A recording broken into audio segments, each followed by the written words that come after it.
కేంద్రంగా మళ్లీ డీలిమిటేషన్ రగడ రాజుకుంటోంది.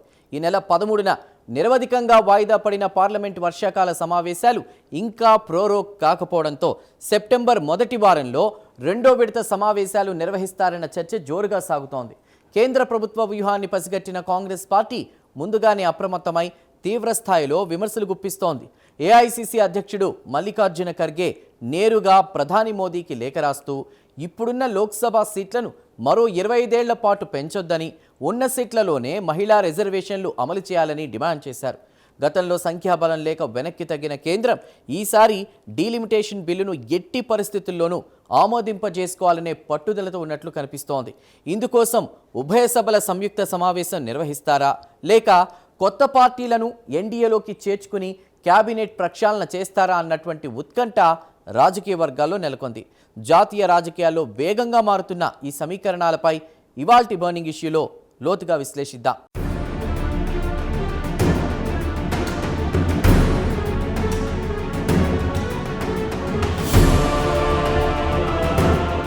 ఢిల్లీ రాజకీయాల్లో డీలిమిటేషన్ అంశం మరోసారి తీవ్ర ప్రకంపనలు సృష్టిస్తోంది.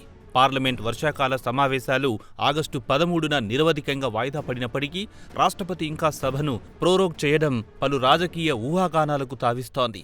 సాధారణంగా సభ నిరవధికంగా వాయిదా పడిన కొద్ది రోజులకే ప్రోరోగ్ నోటిఫికేషన్ వెలువడుతుంది. కానీ ఈసారి అలా జరగకపోవడంతో కేంద్ర ప్రభుత్వం ఏదో కీలక బిల్లులను ఆమోదింపజేసుకునేందుకు వ్యూహాత్మకంగానే సభను సజీవంగా ఉంచిందన్న వార్తలు వినిపిస్తున్నాయి.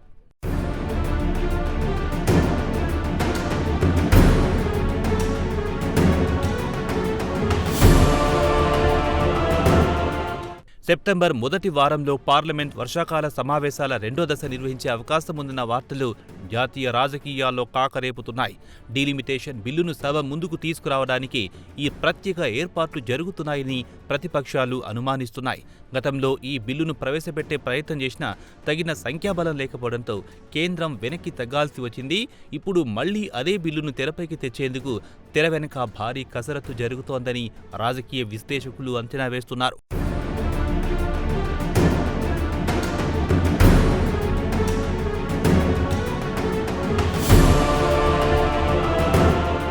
కేంద్ర ప్రభుత్వం మూడ్ను ముందుగానే పసిగట్టిన కాంగ్రెస్ పార్టీ అప్రమత్తమైంది. డీలిమిటేషన్ ప్రక్రియను వ్యతిరేకిస్తూ తీవ్ర స్థాయిలో విమర్శలు ప్రారంభించింది. జనాభా ప్రాతిపదికన లోక్సభ సీట్లను పెంచితే జనాభా నియంత్రణ సమర్థవంతంగా అమలు చేసిన దక్షిణాది రాష్ట్రాలకు తీవ్ర అన్యాయం జరుగుతుందని కాంగ్రెస్ నేతలు వాదిస్తున్నారు. ఉత్తరాది రాష్ట్రాలకు రాజకీయ లబ్ధి చేకూర్చేందుకే కేంద్రం ఈ బిల్లును హడావిడిగా తీసుకురావాలని చూస్తోందని వారారోపిస్తున్నారు.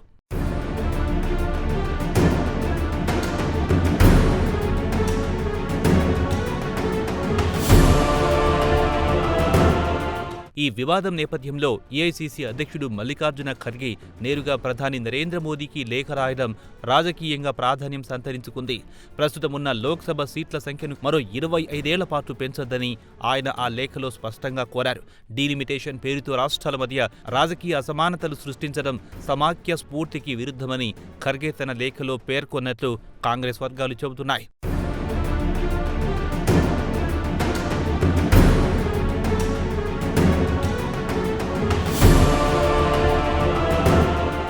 డీలిమిటేషన్ బిల్లుపై కాంగ్రెస్ పార్టీ ముందుగానే అభ్యంతరాలు వ్యక్తం చేస్తుండగా మహిళా రిజర్వేషన్ల అంశాన్ని కూడా దీనికి ముడిపెడుతూ కొత్త వాదనను తెరపైకి తెచ్చింది.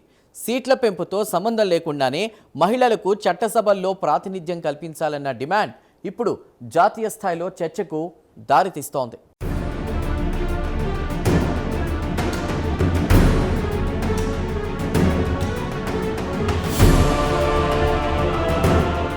మహిళా రిజర్వేషన్ల అమలు కోసం డీలిమిటేషన్ వరకు ఆగాల్సిన అవసరం లేదని కాంగ్రెస్ పార్టీ స్పష్టం చేస్తోంది. ప్రస్తుతమున్న 543 లోక్సభ స్థానాల్లోనే మహిళలకు 33% రిజర్వేషన్లు కల్పించాలని ఖర్గే తన లేఖలో సూచించారు. డీలిమిటేషన్ పూర్తయిన తర్వాతే మహిళా బిల్లును అమలు చేస్తామన్న కేంద్ర ప్రభుత్వ వాదనను ప్రతిపక్షాలు తీవ్రంగా తప్పుబడుతున్నాయి. ఇది కేవలం మహిళలను మభ్యపెట్టే వ్యూహమేనని విమర్శిస్తున్నాయి.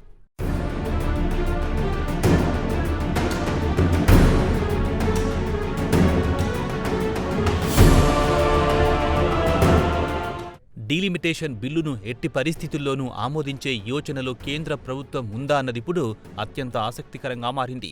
ఒకవేళ బిల్లును సభలో ప్రవేశపెడితే దాన్ని గట్టెక్కించేందుకు అవసరమైన సంఖ్యాబలం ఎన్డీఏ కూటమికి ఉందా అన్నది ప్రధాన ప్రశ్న.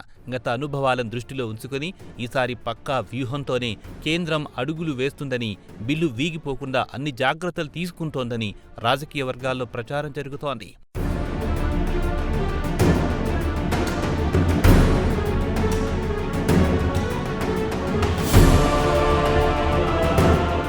లోక్సభలో ఎన్డీఏకు స్పష్టమైన మెజార్టీ ఉన్నప్పటికీ రాజ్యసభలో బిల్లును ఆమోదింపజేసుకోవడం సవాల్గా మారే అవకాశం ఉంది. ఈ నేపథ్యంలో ఉభయ సభల సంయుక్త సమావేశం నిర్వహించే ఆలోచనలో కేంద్రం ఉందా అన్న ఊహాగానాలు వినిపిస్తున్నాయి. రాజ్యాంగంలోని ఆర్టికల్ 108 ప్రకారం కీలక బిల్లులపై ప్రతిష్టంభన ఏర్పడినప్పుడు జాయింట్ సెషన్ ఏర్పాటు చేసే అవకాశం ప్రభుత్వానికి ఉంటుంది. ఈ అస్త్రాన్ని ప్రయోగించి డీలిమిటేషన్ బిల్లును పాస్ చేయించుకోవాలని మోదీ సర్కార్ భావిస్తోందన్న చర్చ జరుగుతోంది.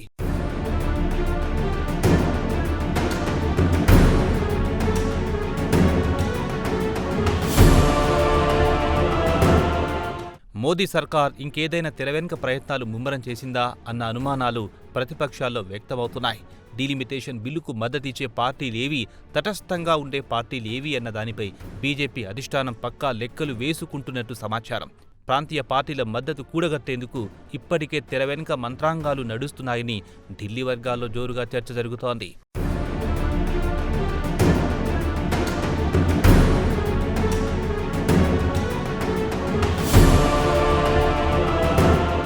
ప్రధాని మోదీ, హోంమంత్రి అమిత్ షా, ప్రతిపక్ష పార్టీలతో చేసిన మంత్రాంగం ఫలించిందా అన్నది ఇప్పుడు కీలకంగా మారింది. కొన్ని ప్రాంతీయ పార్టీల డిమాండ్లకు సానుకూలంగా స్పందించడం ద్వారా వారి మద్దతును కూడగట్టే వ్యూహాన్ని బీజేపీ అమలు చేస్తోందని విశ్లేషకులు భావిస్తున్నారు.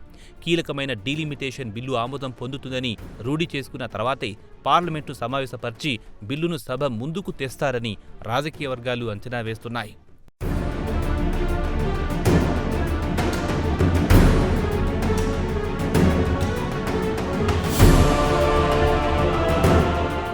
డీలిమిటేషన్ బిల్లు ఆమోదానికి అవసరమైన సంఖ్యాబలం కోసం కేంద్రం చేస్తున్న ప్రయత్నాలు ఒకవైపుంటే, ఎన్డీఏ కూటమిలోకి కొత్త పార్టీల చేరికపై జరుగుతున్న ప్రచారం జాతీయ రాజకీయాల్లో మరింత ఆసక్తిని రేకెత్తిస్తోంది.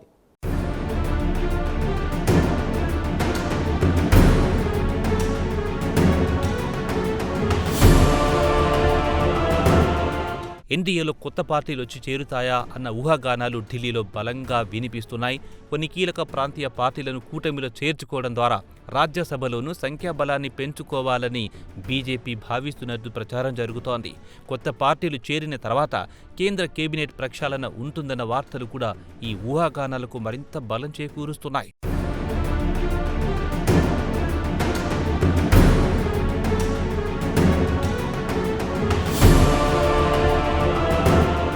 కేంద్ర కేబినెట్ ప్రక్షాళన తర్వాతే పార్లమెంట్ను సమావేశపరుస్తారా అన్న చర్చ కూడా నడుస్తోంది. కొత్త మిత్రులకు మంత్రివర్గంలో చోటు కల్పించడం ద్వారా వారి మద్దతును సుస్థిరం చేసుకుని ఆ తర్వాతే డీలిమిటేషన్ లాంటి కీలక బిల్లులను సభలో ప్రవేశపెట్టే అవకాశం ఉందని రాజకీయ పండితులు విశ్లేషిస్తున్నారు. ఈ వ్యూహం ద్వారా బిల్లు ఆమోదంలో ఎలాంటి అడ్డంకు లేకుండా చూసుకోవచ్చని కేంద్రం భావిస్తున్నట్టు తెలుస్తోంది.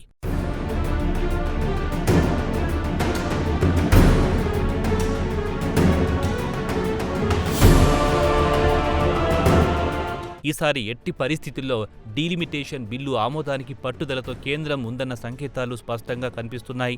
గతంలో ఎదురైన చేదు అనుభవాలను దృష్టిలో ఉంచుకుని ఈసారి ఎలాంటి పొరపాట్లకు తావు లేకుండా పక్కా ప్రణాళికతో అడుగులు వేస్తున్నట్టు సమాచారం. బిల్లు ఆమోదం పొందితే రాబోయే ఎన్నికల నాటికి నియోజకవర్గాల పునర్విభజన ప్రక్రియను పూర్తి చేయాలన్నది కేంద్రం లక్ష్యంగా కనిపిస్తోందని విశ్లేషకులు చెబుతున్నారు.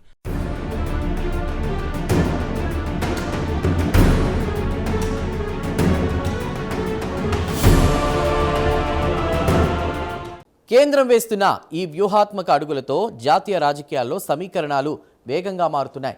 అదే సమయంలో కేంద్రం ఎత్తుగడలను పసిగట్టిన కాంగ్రెస్ పార్టీ తనదైన శైలిలో ప్రతి వ్యూహాలను రచిస్తూ రాజకీయ పోరును తీవ్రతరం చేస్తోంది.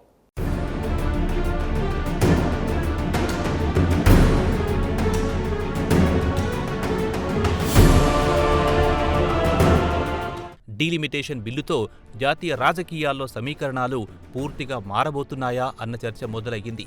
నియోజకవర్గాల పునర్విభజన జరిగితే ఉత్తరాది రాష్ట్రాలకు లోక్సభలో ప్రాతినిధ్యం పెరిగి దక్షిణాది రాష్ట్రాల ప్రాబల్యం తగ్గుతుందన్న ఆందోళన వ్యక్తమవుతున్నాయి. ఈ అంశం జాతీయ స్థాయిలో ఉత్తరాది వర్సెస్ దక్షిణాది అన్న కొత్త రాజకీయ వివాదానికి దారితీసే ప్రమాదముందని రాజకీయ పరిశీలకులు హెచ్చరిస్తున్నారు.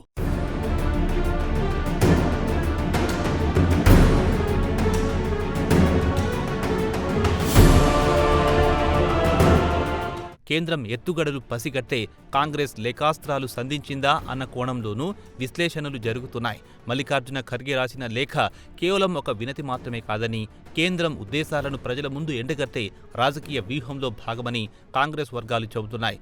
డీలిమిటేషన్ వెనుక ఉన్న రాజకీయ ప్రయోజనాలను ప్రశ్నించడం ద్వారా ప్రాంతీయ పార్టీలను కూడా తమ వైపు తిప్పుకునే ప్రయత్నం కాంగ్రెస్ చేస్తోందని విశ్లేషకులు భావిస్తున్నారు.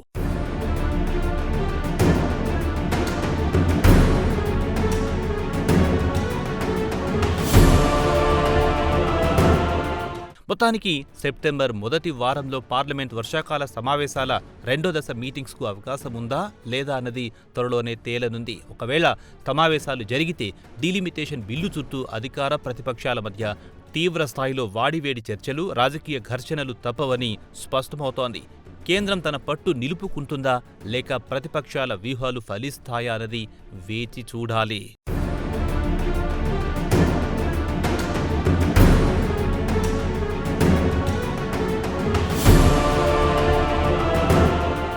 ఇది ఢిల్లీ కేంద్రంగా మళ్లీ తెరపైకొచ్చిన డీలిమిటేషన్ రగడ.